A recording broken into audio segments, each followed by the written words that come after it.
Hola a todos. Para finalizar el tema de multipolos magnéticos, hablaremos sobre la relación entre energía, fuerza y torsión en una inducción externa. Comenzaremos recordando las ecuaciones que relacionan al potencial vector y a la inducción magnética con el momento dipolar magnético, que son esas.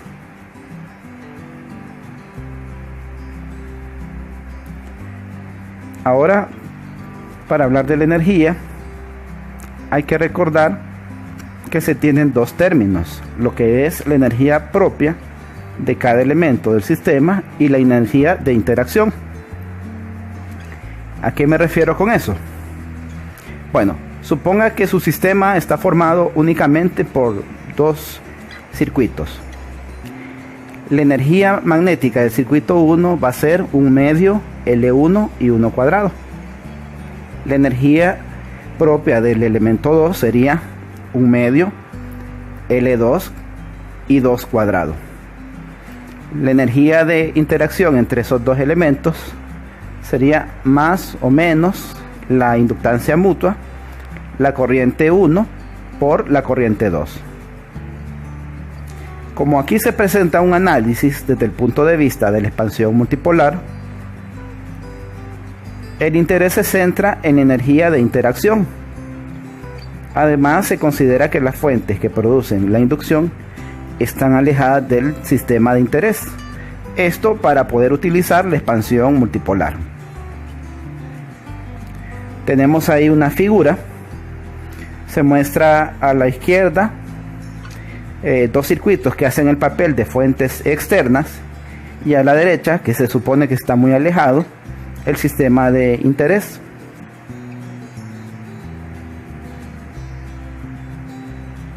Las dos fuentes externas producen cierto campo B, y ese campo B, pues en este caso, como me interesa en el sistema de la derecha, lo podemos aproximar en forma de una expansión multipolar.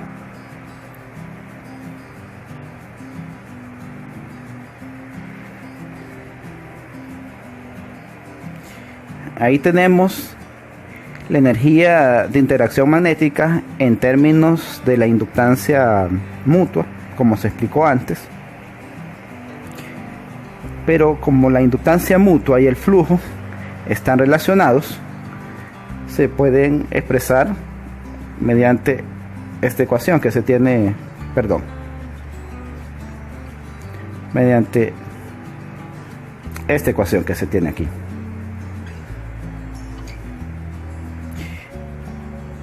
Es decir, que la energía magnética se puede expresar en términos del flujo.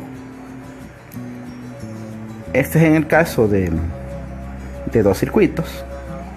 Sin embargo, si en lugar de ser dos fueran muchos circuitos, entonces la energía tomaría esta forma, donde el flujo phi sub 0 es el flujo producido por todos los circuitos externos. Además, como mencioné antes, el flujo puede expresarse en términos de la inducción. Así, la energía magnética de interacción en términos de la inducción queda en esta forma.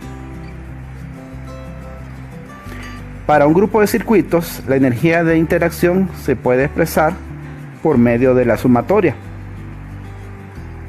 Aquí ya estamos considerando todos los circuitos y los estamos sumando, o en términos de la inducción por medio de esa ecuación. La energía también puede expresarse en términos del potencial vector.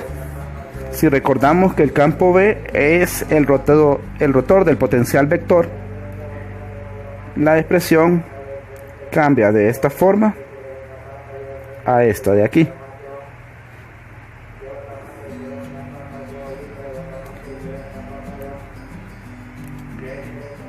Bien, introduciendo la corriente en la integral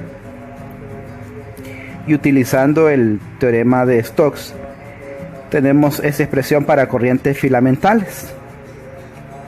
De aquí que se pueda sacar una expresión también para densidades superficiales de corriente o para densidades volumétricas, como la que aparece en la parte inferior. Bien, regresando a la inducción y limitando el análisis al muy importante caso en que las fuentes externas se encuentran muy alejadas y el sistema de interés es tan pequeño en extensión espacial que V sub 0 casi no varía en toda la distribución de corrientes, podemos utilizar la siguiente aproximación. Veamos. Tenemos aquí la ecuación anterior. Tenemos al campo V sub 0. Si este campo prácticamente no varía, podría tratarse como una constante y sacarse de la integral, que es justamente lo que se está haciendo en esta expresión. Ojo que se ha realizado aquí una expansión en términos multipolares y estamos trabajando específicamente con el término dipolar. Cuando se evalúa lo que está dentro de esta sumatoria, se encuentra que es el momento dipolar magnético, como aparece en esta expresión. Así como se ha trabajado con el término dipolar, podrían obtenerse más términos en la aproximación para la inducción. Sin embargo, esto complicaría el procedimiento y nos interesa principalmente el término dipolar, ya que es el término principal en dicha expansión.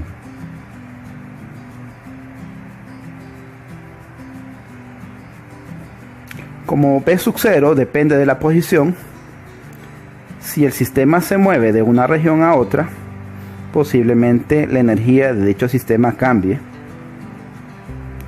¿Cómo se podría mover el sistema? Puede ser que un agente externo esté afectando a dicho sistema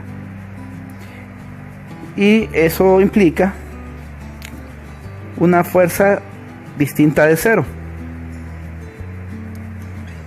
Veamos. Si todo el trabajo que hace ese agente externo es energía que está ganando nuestro sistema, nosotros podríamos expresar la fuerza por medio de esa ecuación,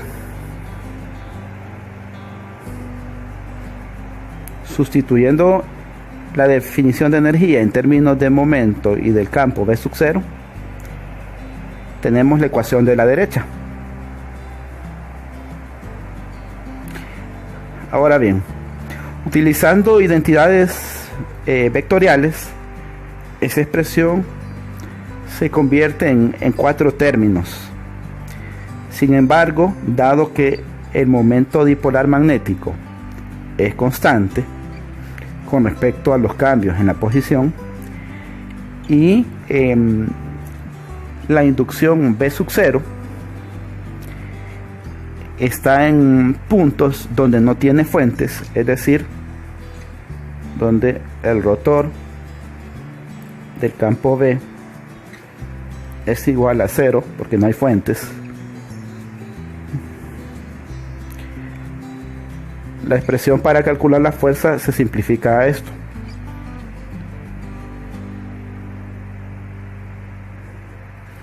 Note que en el caso especial que V sub 0 sea una inducción uniforme, la fuerza sería igual a 0. Esto ya se había analizado desde otro punto de vista. Y vemos que desde el punto de vista de la energía, el resultado también es congruente.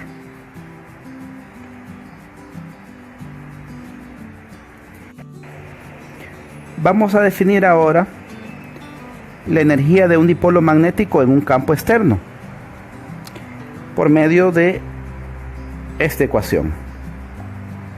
Esta definición es análoga a la energía potencial del caso electrostático. ¿Qué es lo que ha cambiado con respecto a la definición anterior? Bueno, lo que cambia es el signo menos, y vamos a explicar por qué es importante ese signo y qué tiene que ver con la posición. Comencemos con la ecuación de fuerza. En este caso es análogo a la ecuación que se utiliza en el caso mecánico. Fuerza igual a negativo gradiente de la energía. Si se sustituyen ambas definiciones, se encuentra que el resultado de la fuerza es el mismo que el caso anterior.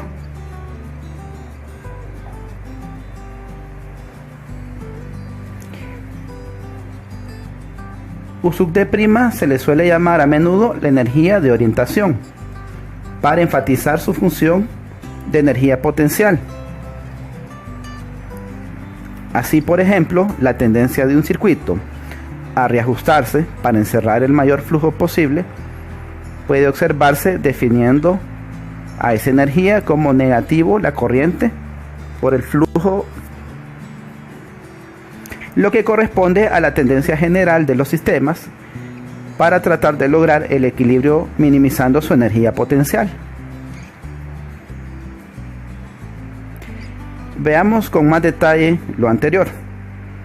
Ahí tenemos una gráfica de esa energía potencial del dipolo.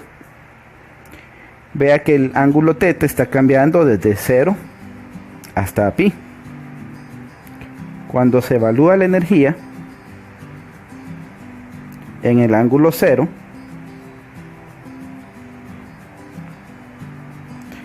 pues lo que queda es coseno de 0, y coseno de 0 pues nos da 1.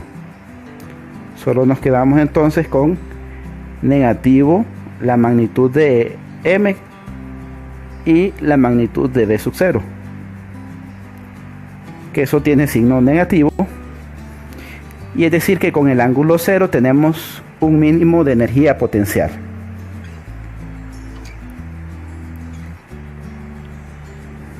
Esto corresponde al estado de equilibrio estable, en que m y b sub 0 son paralelos.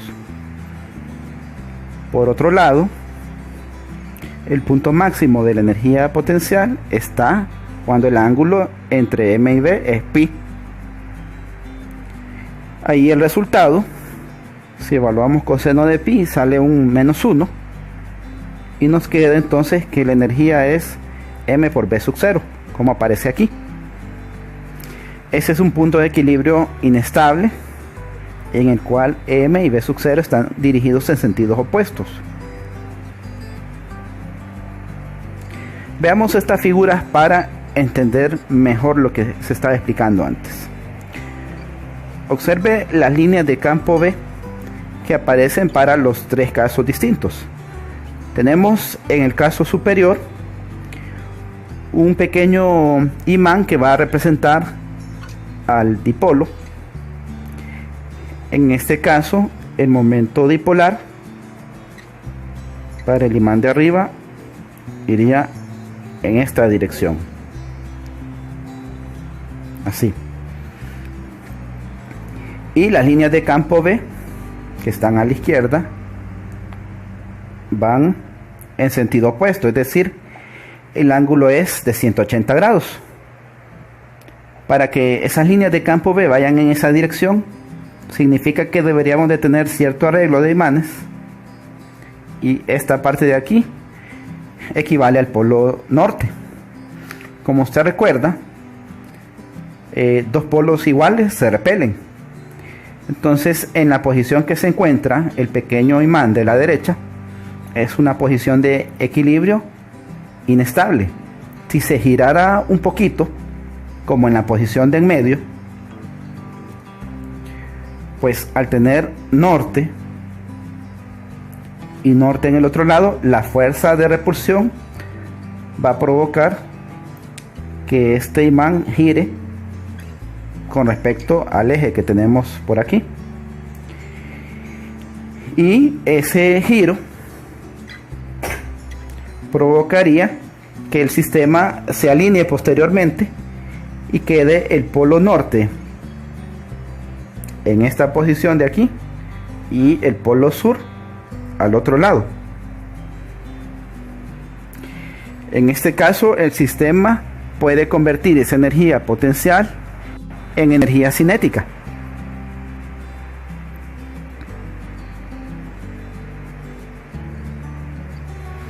Ahora veamos el último caso.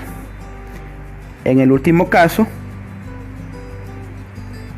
el momento dipolar magnético estaría así. Y el campo B va en la misma dirección. Es decir, que es el mínimo de la energía potencial. ¿Qué pasa cuando se inclina un poquito el imán que representa nuestro dipolo? Bueno, como a la izquierda tenemos el polo norte, este va a traer al polo sur. Así que el polo sur se va a alinear y nos queda en esa posición que tenemos ahí. ¿Ya? Como usted pudo ver, en este caso el pequeño giro que hizo, instantes después se vuelve a equilibrar y por eso decimos que es un punto de equilibrio estable.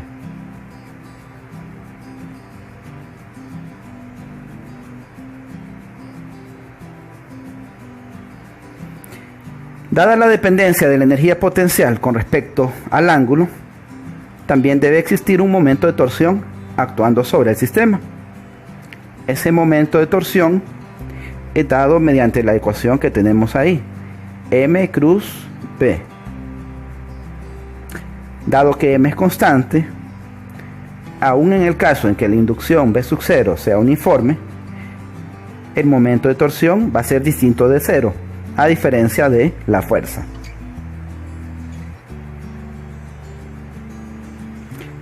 Veamos el primer problema resuelto. Dice, un dipolo puntual M1 se encuentra situado en R1 y el otro dipolo puntual M2, pues el vector R2 se encarga de ubicarlo. Se pide determinar la energía potencial del dipolo M2 en la inducción del dipolo M1. Solución. La energía de interacción del dipolo está dada por la ecuación que se vio antes. Es esta ecuación de aquí, donde B sub 0 es la inducción producida por el dipolo puntual M1. Vamos a utilizar la ecuación general para la inducción, que es esta de aquí. Lo que se ha cambiado con respecto a la ecuación general es que ahora nuestra fuente, que es el dipolo puntual M1, no está centrada en el origen.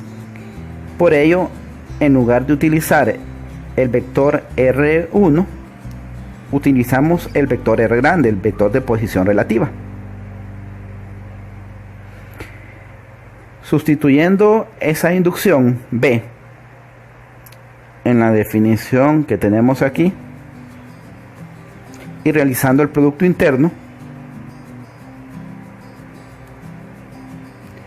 se obtiene el resultado.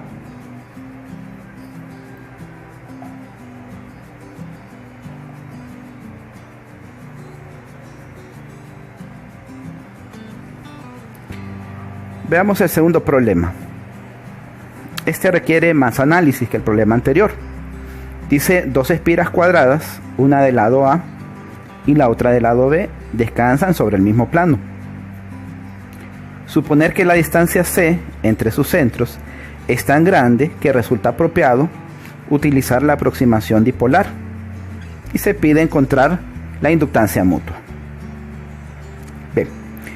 Por facilidad se considera que ambas espiras están sobre el plano XY.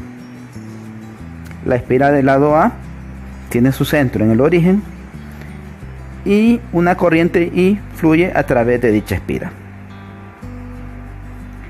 Como las espiras están muy alejadas, vamos a utilizar la inducción, básicamente el término dipolar de la inducción.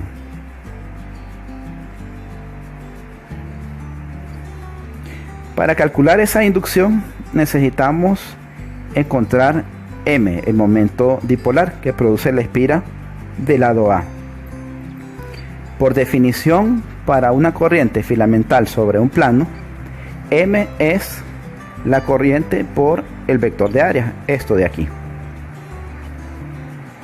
donde el área en este caso sería A cuadrado, y si usted usa la regla de la mano derecha y sabe que esas espiras están sobre el plano XY, pues la dirección del vector de área sería Z unitario. Ahora bien, si es necesario realizar el análisis en coordenadas esféricas, el vector Z unitario se define en esta forma. Este es Z unitario.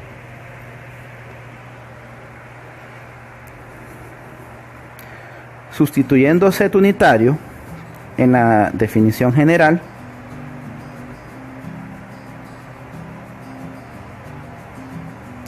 se llega a esta expresión.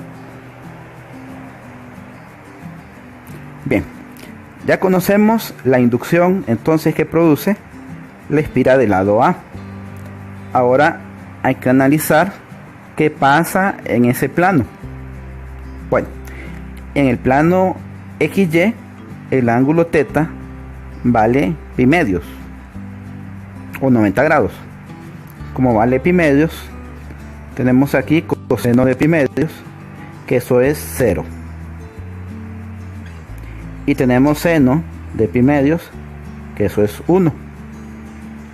Así, la inducción solo tendría componente en θ.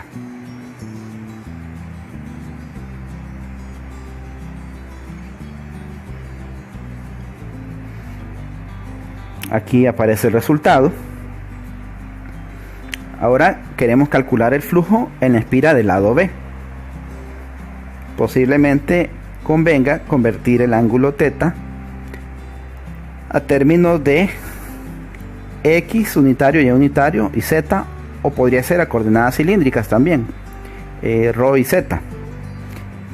Si recordamos quién es en cilíndricas, pues ρ coseno de θ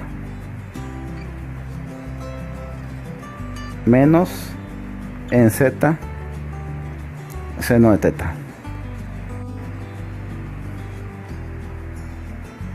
Como ya se explicó, estamos trabajando con un ángulo de pi medios, así que todo lo que lleve coseno de θ se va a hacer 0 y todo lo que lleve seno de θ se va a hacer 1. Este sería 1, este seno también es 1. Entonces la expresión queda en esta forma.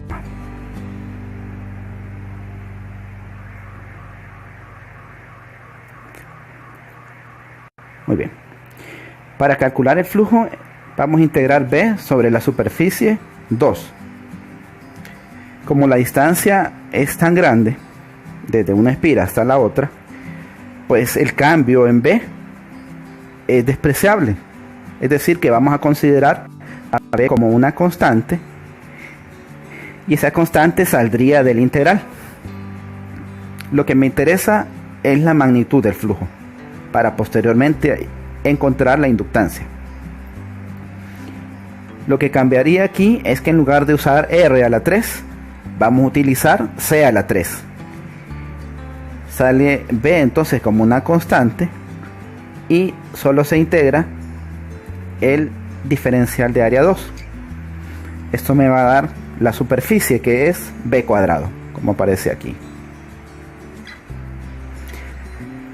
Recuerde que M, el momento dipolar magnético, se ha definido en términos de la corriente y el área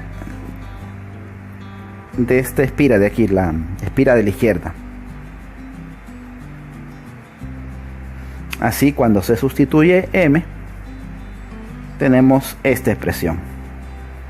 Por último, si conocemos el flujo que produce el circuito 1 sobre el circuito 2, lo dividimos entre la corriente y eso nos da la inductancia mutua. Este sería el resultado para la inductancia mutua. Muchas gracias por su atención.